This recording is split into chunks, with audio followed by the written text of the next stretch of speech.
انا دار الحکمہ، انا دار العلم، انا مدینۃ العلم، یہ تین طرح کے الفاظ ہیں حضور نبی کریم صلی اللہ علیہ وسلم کے۔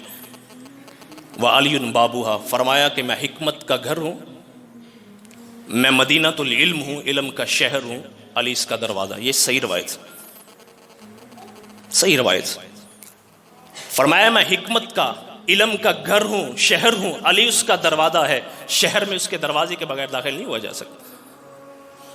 علی المرتضیٰ کی کیا شان، خود عمر فاروق رضی اللہ تعالیٰ عنہ کہ جن کے بارے میں سیرت لکھتے ہوئے تھکتی نہیں ہے، تاریخ لکھتے ہوئے تھکتی نہیں ہے، ان کی سیرت میں، ان کی شان میں بڑی بڑی فتوحات، بڑی بڑی چیزیں، خود عمر فاروق فرماتے ہیں لولا علی لہلک عمر، اگر علی نہ ہوتے تو عمر ہلاک ہو جاتا۔ ہر کام میں مشورہ حضرت عمر فاروق علی المرتضیٰ سے فرمایا کرتے، ہر کام سے تو خود فرمایا کہ اگر علی نہ ہوتے تو عمر ہلاک ہو چکے ہوتے۔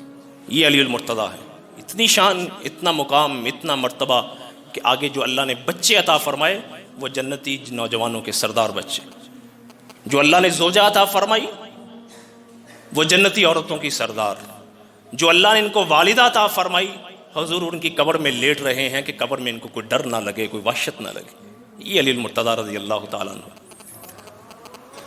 اور آخری بات میں ختم کرتا ہوں، باتیں بڑی لمبی۔ علی المرتضیٰ رضی اللہ تعالیٰ عنہ نے امت کو قرآن سمجھایا ہے۔ حضور کے بعد جو قرآن شناسی، جو قرآن کا علم علی المرتضیٰ نے امت کو دیا ہے، کیا بات ہے۔ ان کے مقابلے میں جو خارجی نکلے تھے، جنہوں نے کہا تھا کہ علی نعوذ باللہ نعوذ باللہ نعوذ باللہ کافر ہو گیا ہے، دوبارہ کلمہ پڑھے تو ہم اس کے ہاتھ پہ بیعت کرتے ہیں، یہ خارجی تھے۔ جب بندہ دینداری میں بھی زیادہ چلا جائے نا، وہ ہر ایک کو کافر سمجھنے لگ جاتا ہے، اور یہ سٹیج بہت خطرناک ہے، بہت خطرناک ہے۔ یہی خارجی تھے جنہوں نے کہا کہ علی اور معاویہ دونوں کلمہ پڑھیں، ہم ان کے ہاتھ پہ بیعت کرتے ہیں، ان کو مسلمان تسلیم کرتے ہیں۔ ظالموں کو یہ پتہ نہیں تھا جس گھر سے نبوت شروع ہوئی تھی، جس گھر سے اسلام شروع ہوا، تو انہیں کو کافر کہہ رہے ہیں۔ آگے کہا ان الحکم الا للہ، قرآن میں اللہ نے فرمایا ہے کہ حاکم، فیصلہ کن ذات صرف اللہ کی ہے، تو یہ علی کون ہوتا ہے بندوں پہ ثالثی ڈالنے والا؟ لہٰذا علی کافر ہو گیا ہے خدا کے حکم کا انکار کر کے۔ کلمہ پڑھو، ہم تمہارے ہاتھ پہ بیعت کرتے ہیں۔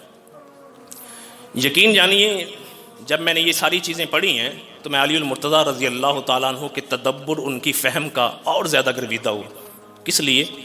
اس لیے خارجی وہ فرقہ تھا جن کا کہنا تھا کہ گناہ کبیرہ کا مرتکب کافر ہوتا ہے، گناہ کبیرہ کا مرتکب کافر ہوتا ہے۔ جنگ کے اندر پیٹھ دکھا کر بھاگنا یہ اسلام کے اندر کبیرہ گناہوں میں سے ایک گناہ ہے۔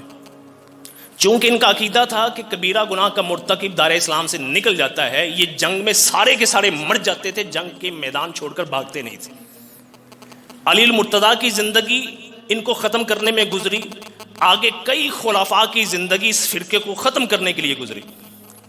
یہ جو آج بم باندھ کر مسلمانوں کے ہجوم میں اپنے آپ کو پھاڑ دیتے ہیں، یہ انہی کی نسل میں سے، یہ کہتے ہیں کہ ہم جنتی ہیں سیدھے سیدھے۔ ان کا سلسلہ نسب وہاں سے شروع ہوا تھا۔ سیاسی طور پر علی المرتضیٰ چاہتے ان کی بات مانتے ہوئے کلمہ طیبہ کا اقرار کر کے ان کو اپنے ساتھ شامل کر کے اپنے آپ کو اور مضبوط کر سکتے تھے، لیکن علی المرتضیٰ نے یہ نہیں فرمایا۔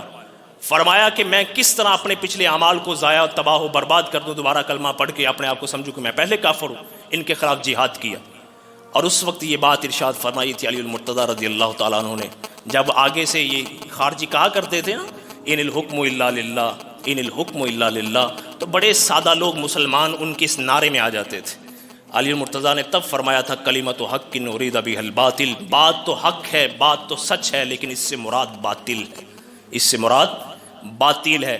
تب سے ہمیں پتہ چلا کہ ہر وہ شخص جو آیتیں پڑھ پڑھ کر سنائے سچا نہیں ہو سکتا، ہر وہ شخص جو حدیثیں پڑھ پڑھ کر سنائے سچا نہیں ہو سکتا۔ سچا وہی ہو سکتا ہے جو اللہ اور اس کے رسول کے احکامات کے تابع ہو، جو صحابہ کرام رضوان اللہ مجمعین کی سنت پر عمل پیرا ہو، جو سنت سے ہٹ کر، صحابہ سے ہٹ کر قرآن کا کوئی اور مطلب لے گا۔